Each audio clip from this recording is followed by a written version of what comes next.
હું senior citizen Australian નાગરિક છું. હું કલકત્તા આવ્યો હતો અને કલકત્તાથી વૃંદાવન ઇસ્કોન મંદિર ટેમ્પલ ગેસ્ટ હાઉસની વેબસાઇટ ઉપરથી મેં રૂમ બુક કરાવી હતી. એમાં ગેસ્ટ હાઉસવાળાએ 7,280 રૂપિયા થશે એમ કહી અને મારી પાસેથી 3 વાર પેમેન્ટ લીધું. ત્રીજી વાર પેમેન્ટ લીધા પછી એણે મારો નંબર બ્લોક કરી દીધો. ત્યારે મને ખબર પડી કે મારી સાથે આ ફ્રોડ થયેલું છે. આના અનુસંધાનમાં મેં કલકત્તાની અંદર ફરિયાદ કરી તો એમણે કહ્યું કે તમારું બેંક એકાઉન્ટ મોડાસાનું છે તો તમારે ગુજરાતમાં ફરિયાદ કરવાની.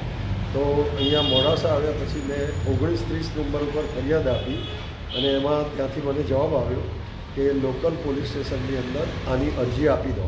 હું અરજી આપવા ગયો પણ અરજી અહીંયા લેવાની ના પાડી કે જે કંઈ કરશે એ ગાંધીનગરવાળા કરશે.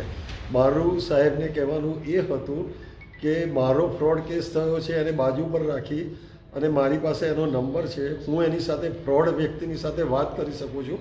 તો તમે પણ એની સાથે વાત કરી અને તાત્કાલિક આને બંધ કરાવો, આની વેબસાઇટ બંધ કરાવો કે જેથી કરીને દુનિયાના હજારો લોકો વૃંદાવન ગેસ્ટ હાઉસ બુક કરાવવા માટે પ્રયત્ન કરી રહ્યા છે કે જે બધા આ ફ્રોડમાંથી બચી શકે.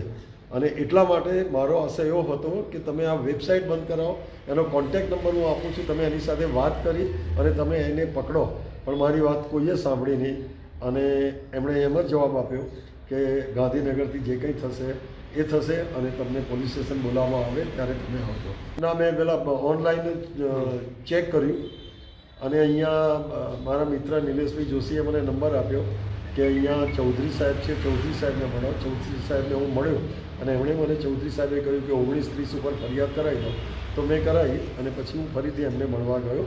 એટલે એમણે પણ અરજી લેવાની ના પાડી કે બધું હવે જે કંઈ થશે એ ગાંધીનગર થશે. ત્યાંથી ઉપર એસપી સાહેબને મળવા ગયો પણ એસપી સાહેબ હાજર હતા નહીં અને જે એમના આસિસ્ટન્ટ કોઈ હતા એમણે પણ મને કોઈ ચાવડા સાહેબ સાથે મોકલ્યો પણ ત્યાંથી પણ મને સંતોષકારક જવાબ ના મળ્યો. મેં એમને કહ્યું કે તમે મારો કેસ બાજુ પર રાખી અને આ ઇન્ટરનેશનલ ફ્રોડ થઈ રહ્યું છે, હજારો લોકોના પૈસા અહીંયા જાય છે.